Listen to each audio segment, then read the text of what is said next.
You ask Tiger to solve. This deals with linear equations with one unknown. The final result is n equals -7. Let's solve it step by step. Simplify the expression. Expand the parentheses. Simplify the arithmetic. Group all constants on the right side of the equation. Subtract 18 from both sides.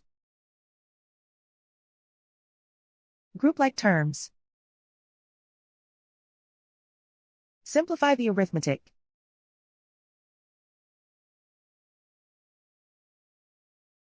Isolate the n. Divide both sides by 2. Simplify the fraction. Find the greatest common factor of the numerator and denominator. Factor out and cancel the greatest common factor. And so the final result is n equals -7.